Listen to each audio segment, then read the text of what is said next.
Հոբը ապրում էր Հուս երկրում, ուր երկրում, Հուս երկրում, այսպես ասած, Հոբի պատմությունը ըստ իրական տեղեկական աղբյուրների,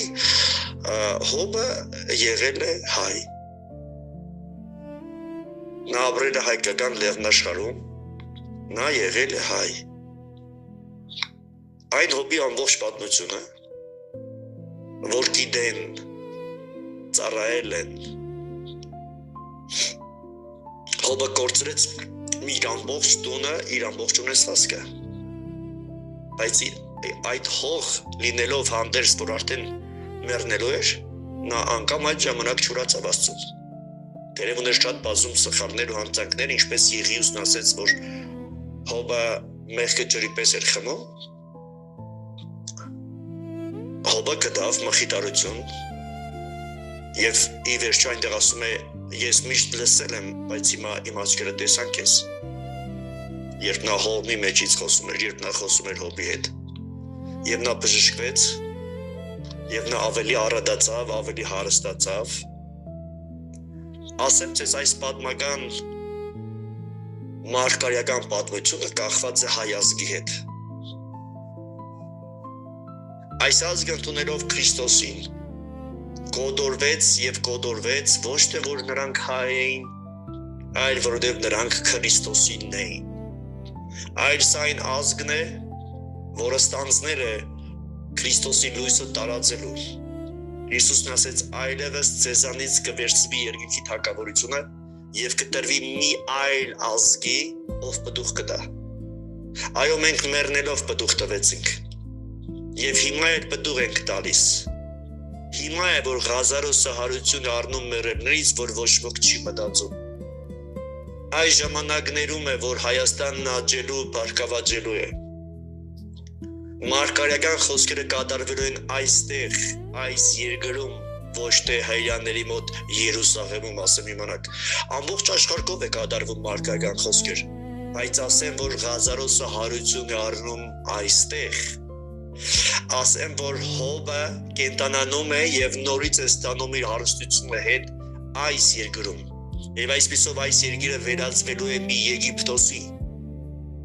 Հովսեփի ժամանակահատվածում որ բոլորն աշխարհում գալու են, որովհետև սովը լինելու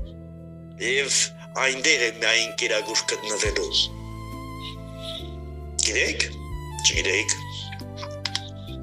այս երկիրը վերածվելու է մի պորտալարի, որ կերակրելու է ամբողջ երկիրս ճշմարտությունով, որովհետև Դադաստան է անելու,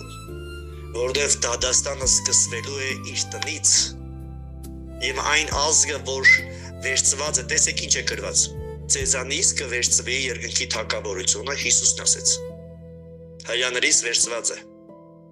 դրված է մի այլ ազգի, ուրիշ ազգի,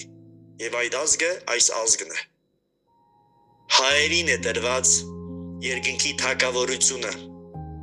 որպեսզի այն աճեցնի եւ լցնի ամբողջ երկիրը, դա Քրիստոսի խոսքն է, եւ այսպիսով Քրիստոսի ինչպես առաջի պատկերը եւ գիրը հայտնվեց Հայաստանում։ Առաջին նամակը, որ Քրիստոսը իր իսկ ձեռքով ուղարկեց, դա հայ ազգի թագավորին էր վերաբերվում։ Առաջինը հայտնվեց Քրիստոսը, Քրիստոսն առաջինը հայտնվեց ոչ իր գալով, այլ իր խոսքն ուղարկեց Հայաստան։ Հասկանում եք։ Իրականում, եթե մենք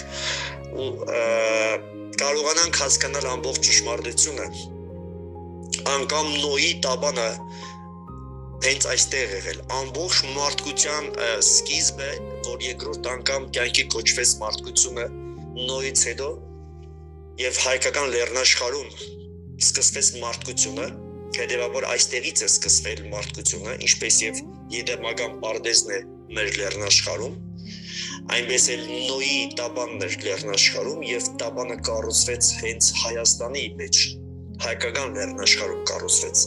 Դրա համար Գրիգոր Լուսավորիչը երբ ասեց, որ տեսիլքի մեջ, որ Հիսուսն ասել է այստեղ պիտի կառուցեմ իմ եկեղեցին, դա չի նշանակում, որ Էջմիածնում պիտի կառուցե եկեղեցին, Էջմիածին նշանակում է Քրիստոսի հայտնվելու վայր։ Եվ այսպիսով այս տարածաշրջանը հայ ազգը վերածվեց մի ազգի, որը կառուցում է տապանը։ Եվ այնտեղ ամբողջ ազգերն են գալու։ Ամեկի համար փրկություն է տրվելու։ Հովսեփի ժամանակահատվածը հետ է վերադառնելու եւ հաց են գալու տանելու այստեղից։ Բայց այն պիտի լինի հոգևոր հաց, ոչ թե մարմնավոր։ Այն ժամանակ մարմնավոր հացի համար բոլորը գալիս էին որտեղ Եգիպտոս, ով էր կառավարում Հովսեփը։ Ով էր Հովսեփը, ոչ Եգիպտացի։